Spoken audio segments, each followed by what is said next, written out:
Welcome to Franchise Marketing Radio, brought to you by SEO Samba.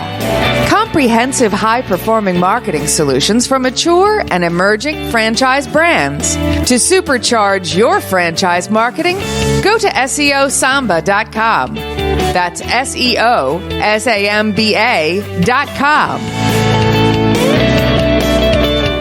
Lee Cantor here, another episode of Franchise Marketing Radio, and this is going to be a good one.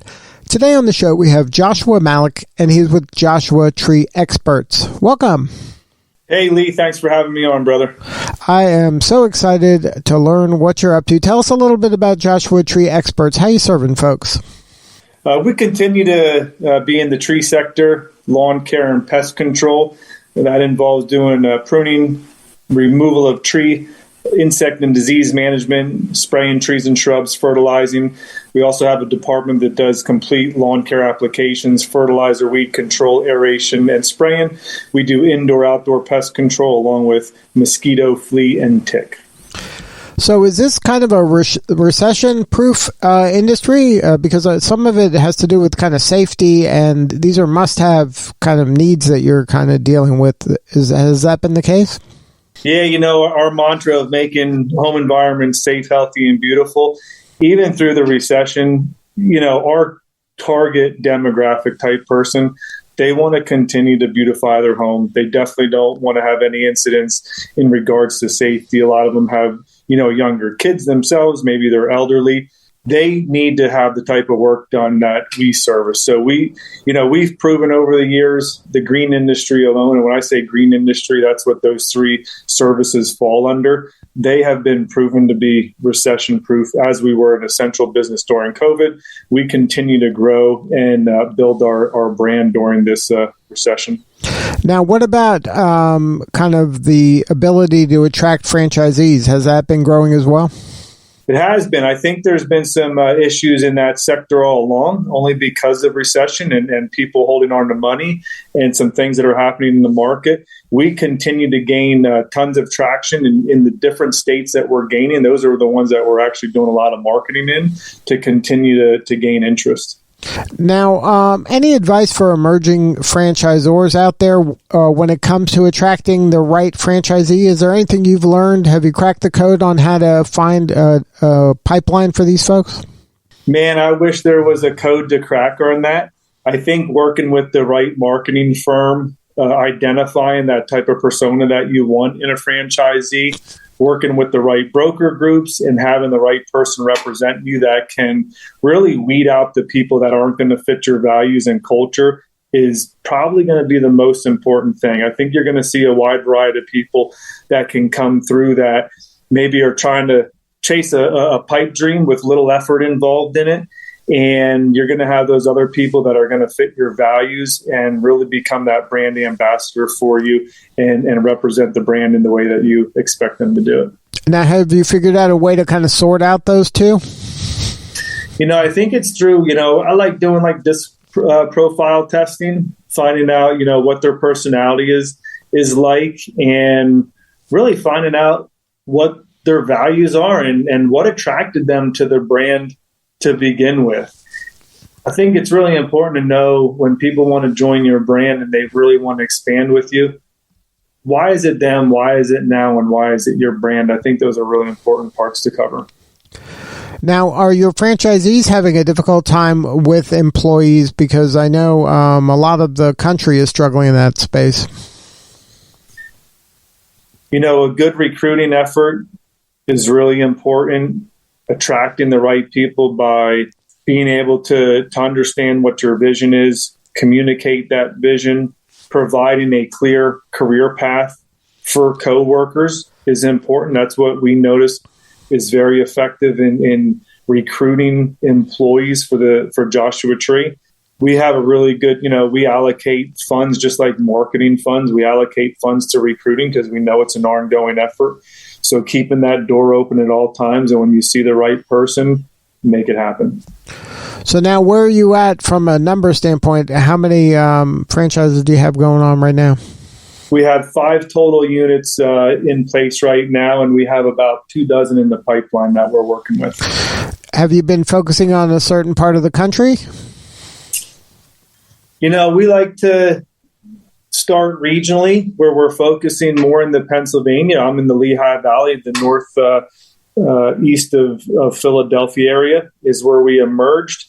And we have gone nationwide recently and are really gaining traction in Texas, Florida, Georgia, Massachusetts, and New Hampshire. Now, are the folks that are attracted to this, are they already doing kind of work around the home and they're adding this to maybe their services they're offering? Or are they people that are, hitting this for the first time and becoming entrepreneurs for the first time? We're seeing more people that are becoming entrepreneurs for the first time. It's really that corporate type mindset that, is sitting down behind the desk wondering on, what they want to do. Why does everybody want to get into business? They want to grow their wealth. They want to be able to have more free time with the proper systems and processes in place that we've developed. We're attracting that corporate type mindset to come in. We've had a lot of interest from other industry professionals in the landscape, not specifically the tree care, but the landscape, where they can utilize this service as another offering to their current clientele, which is really smart to be able to build off of that. Most of the traction that we're seeing, though, is more on that corporate type person that, wants to get out from the desk, really be able to get into owning a business and growing that business. Now, is there a typical kind of first service that introduces Joshua Tree to the consumer, or is it something that it just depends on whatever their need is? Great question. We do offer general tree care, plant health care. When you go back to the general tree care, it's the pruning, removal. It's the type of equipment that we have selected that a franchisee, when they come on board, they launch with that type of equipment to provide that full service. And then we really focus on what they call plant health care. That's the tree and shrub spraying, the soil health conditions of fertilizers, different types of systemic insecticides that you put in the soil.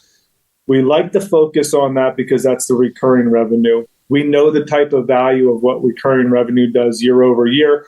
As you sell that service, you perform it the year you sell it, you're performing it the following year. We know the average life cycle of that client, and we know what type of value that brings. And not only does it bring value to you immediately as a business, it brings it down the road for the overall value of the business. Green industry is really, you'll get multiple earnings much higher than you would if you're only doing, a one-off type of, tree removal service. When you get into that preservation type service, that is when you really start building the value. Once you get to a certain KPI and we see that you're hitting certain indicators, and we'll utilize a scorecard for that, that will lay out the 3 different functions of the business: sales and marketing, operation, finance and admin. When you hit these certain numbers, then we want you to roll in lawn care. Again, that's all recurring revenue. You're selling that this year to a client. You're repeating it again the following year and the years after. And then you go through another set of KPIs on that scorecard that's going to have you hit that pest control. And you're just really growing the wealth in the business at that point. So they have to kind of earn their way up the ladder? Yeah, we do. The one thing we really want to function on is growing the brand properly. And we want to be able to help develop franchisees and their business model in performing a service to the level that Joshua Tree performs it right now. And that is great client expectations. We want to over-deliver, under-promise, and we want to continue to help them build their staff that has a lot of retention on their employees that can represent the brand real well. And ultimately, that's what really keeps, very high client retention. Now, you mentioned, I think you're 5 in right now and have a bunch in the pipeline. Is there anything you've learned today, based on having 5 up and running that has kind of changed things a bit? Or is it pretty baked at this point and you're just kind of tweaking around the edges? We're tweaking around the edges. Our systems and processes are so tight. Back in 2019, when we knew that we were going to get into franchising, I took on a full-time co-worker employee at the time that became advanced up, and we really developed on documenting all the processes and systems that we have. We have a full table of contents that are so well developed. I remember my consulting agency saying, "You are so much more further along than franchisees that we've launched that's been in the space for 5 years, that we know as long as we can manage those systems and processes, the rest of it just follows right behind it. So now for the folks that are thinking about franchising their business, how did you go about that documentation? What made it so thorough? We've tested it. At our home office that we have in Lehigh Valley. And it's through that testing that we've done with our own clients, our own in-house processes, that we knew as we documented and launched them through, that's the way that we want to represent the brand.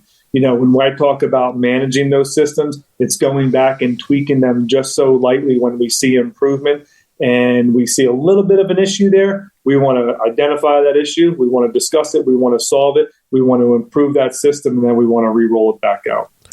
Now, when you were doing the documentation, was that something you just told everybody, okay, I want everybody to document everything, or did you have a third party come in and kind of look over everybody's shoulders to document it?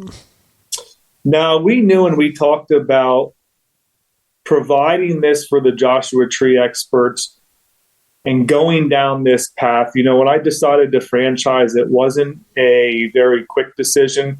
It took me about 1.5 years to do some research on it, really get us to the point where we could launch successfully. And one of the biggest things that I've learned through all that research was, how are we going to be able to support franchisees, and how are we going to be able to provide the training? And I wanted to do that in-house. We're a good-sized company with 70 employees currently. I knew that we had the talent to do that in-house.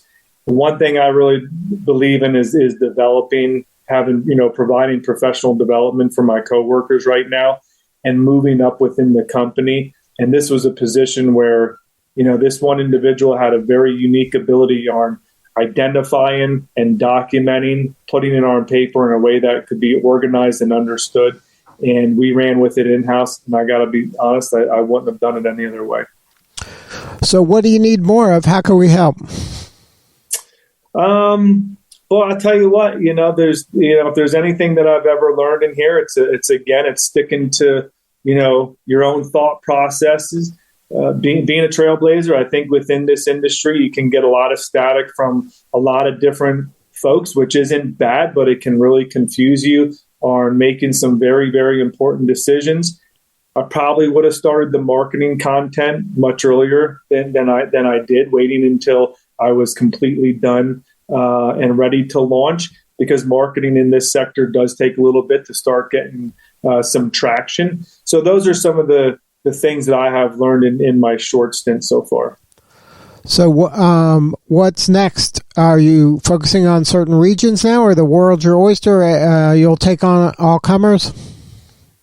We will. We're focusing across the country here, and we're just focusing on the right person. We want to get the right people to come in and represent us.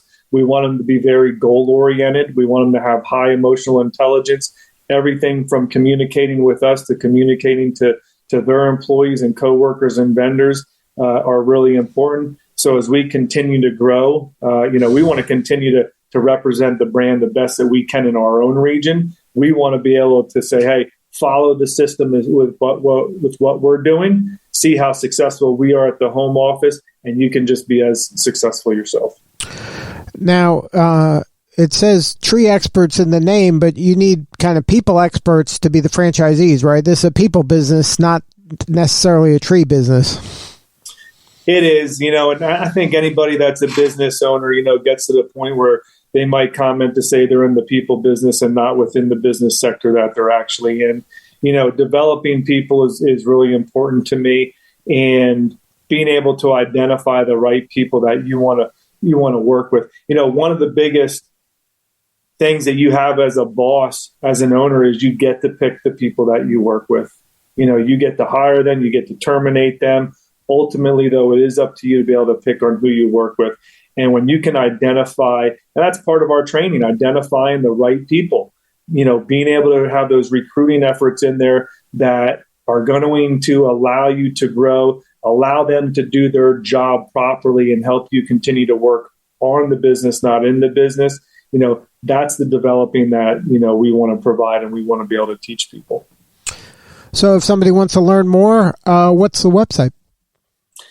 jtefranchising.com. That's our franchise website. If you want to learn more about the business to consumer, that's joshuatreeexperts.com.